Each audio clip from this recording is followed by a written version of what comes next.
McDonald's sells billions of burgers a year and barely makes a cent on any single one of them. So how on earth is it worth over $200 billion?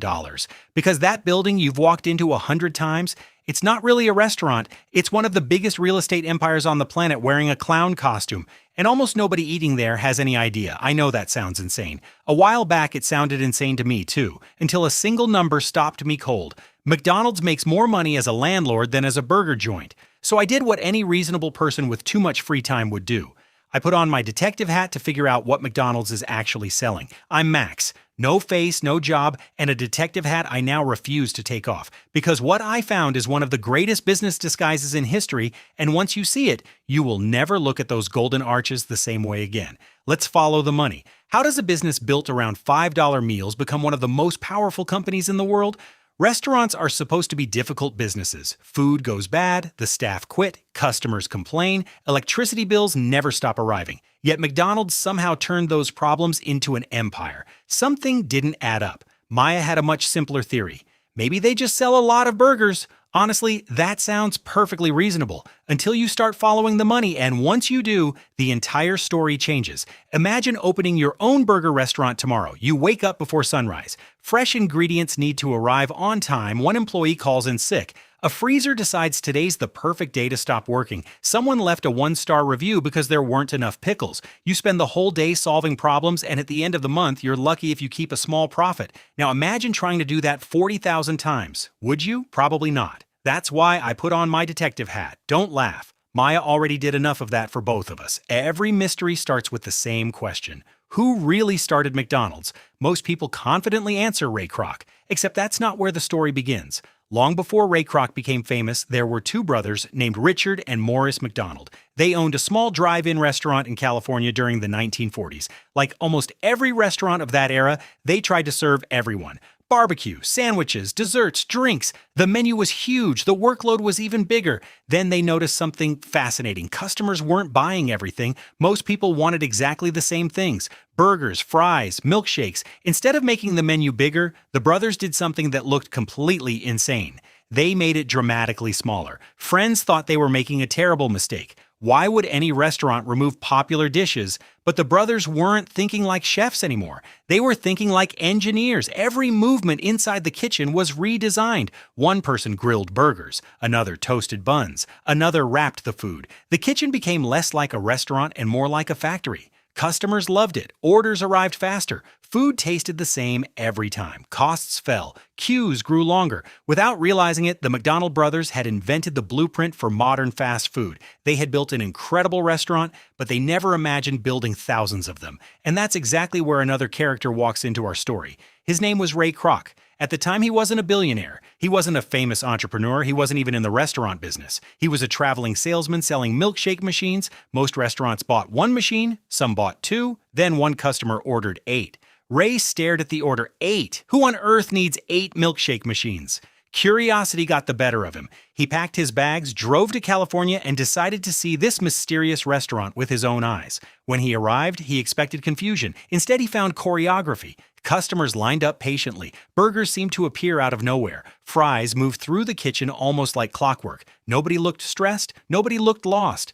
Ray stood there silently watching. Minute after minute, he had visited restaurants all over America. He had never seen anything like this. At that moment, he believed he'd found the greatest restaurant in the country. He was only half right, because the thing that would eventually make McDonald's billions wasn't inside the kitchen at all. It was hiding somewhere nobody was looking, and that's where our story really begins.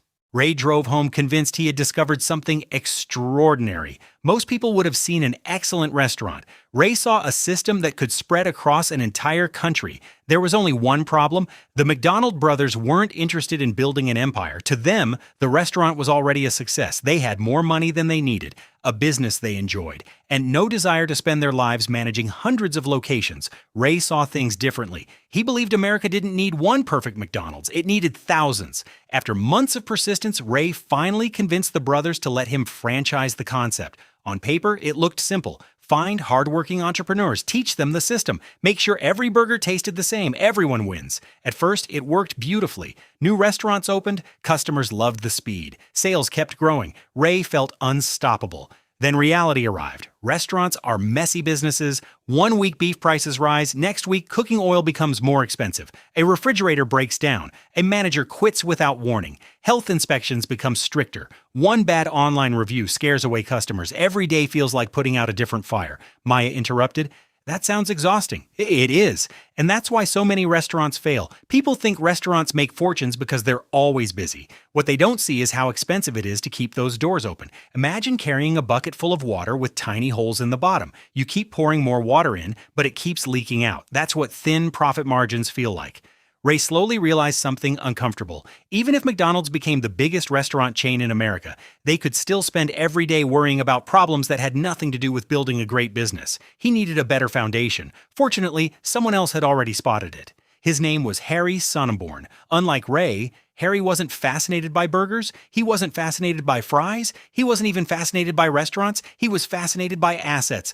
One afternoon, Harry looked at Ray and said something that sounded completely ridiculous. Ray, you're not in the hamburger business. You're in the real estate business.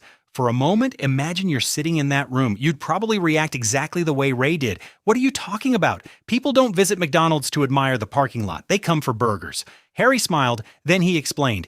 Every successful McDonald's shared one thing in common. It occupied valuable land, busy intersections, growing suburbs, roads with thousands of passing cars every day. If McDonald's could control those locations, it wouldn't just own restaurants. It would own some of the most valuable commercial property in America. That's when the penny finally dropped. The burgers weren't the destination. They were the attraction. The land was a long-term investment. Here's how the system worked. Imagine Maya wants to open her own McDonald's. She finds the perfect location. Instead of buying it herself, McDonald's secures the property. Maya leases it from McDonald's. She also pays royalties for using the famous brand, and in return she gets access to one of the most successful restaurant systems ever created.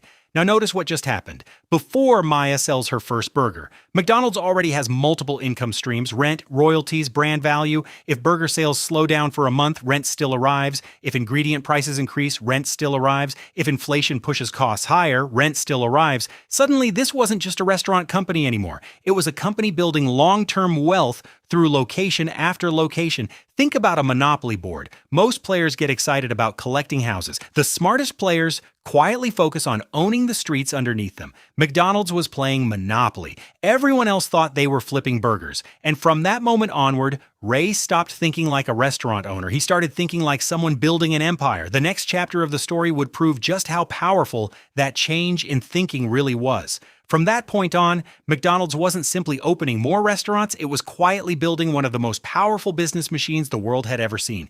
Every new location wasn't just another place to sell burgers, it was another carefully chosen piece of land, another long-term relationship with a franchise owner, another stream of rental income, another asset that could become more valuable year after year. Most customers never noticed. They walked in, ordered a burger, ate their fries, then walked out. But behind every meal was a business model working silently in the background. Think about it this way. A burger lasts 10 minutes. The wrapper lasts a few hours. The receipt probably disappears before the end of the day. But a great commercial property can create value for decades. One product is consumed, the other keeps appreciating. That's the difference Ray and Harry understood. Today, more than 95% of McDonald's restaurants are operated by independent franchisees. Those business owners hire employees, manage inventory, handle customer complaints, replace broken equipment, train staff, solve local problems. Meanwhile, McDonald's focuses on improving the brand, protecting quality, choosing great locations, and helping the entire system grow stronger. That's a completely different way of running a business. Instead of managing thousands of restaurants directly, they manage one incredibly efficient ecosystem. And ecosystems are much harder to copy than products. Now here's something interesting. Once you understand this idea, you start seeing it everywhere. Apple doesn't just sell iPhones, it builds an ecosystem that keeps customers coming back. Amazon isn't simply an online store. Its cloud computing platform became one of its most profitable businesses. Netflix isn't really selling movies, it's selling convenience, subscriptions, and attention. The greatest companies rarely become great because of the product everyone talks about. They become great because of the system nobody notices. That's the real lesson hiding inside the McDonald's story. The McDonald brothers changed the way restaurants worked. Ray Kroc changed the way the company expanded. Harry Sonneborn changed the way the company thought about money. 3 people, 3 different perspectives. Each one built on the work of the previous person, and together they created one of the most successful companies in history. Maya looked at me for a moment.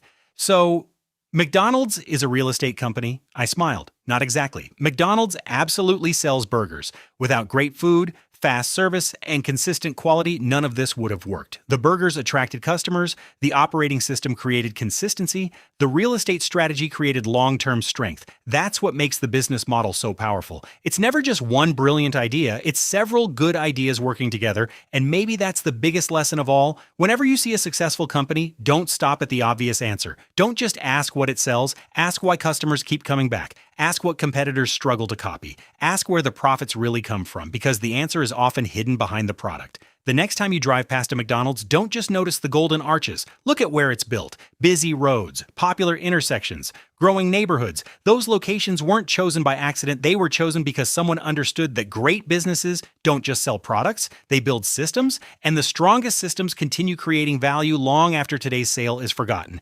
I'm Max. I still don't have a face. I'm still asking far too many questions about companies that probably never expected to be investigated by a stick figure, but I hope one thing changed today. The next time someone tells you what business a company is in, pause for a second, then ask yourself, what business are they really in?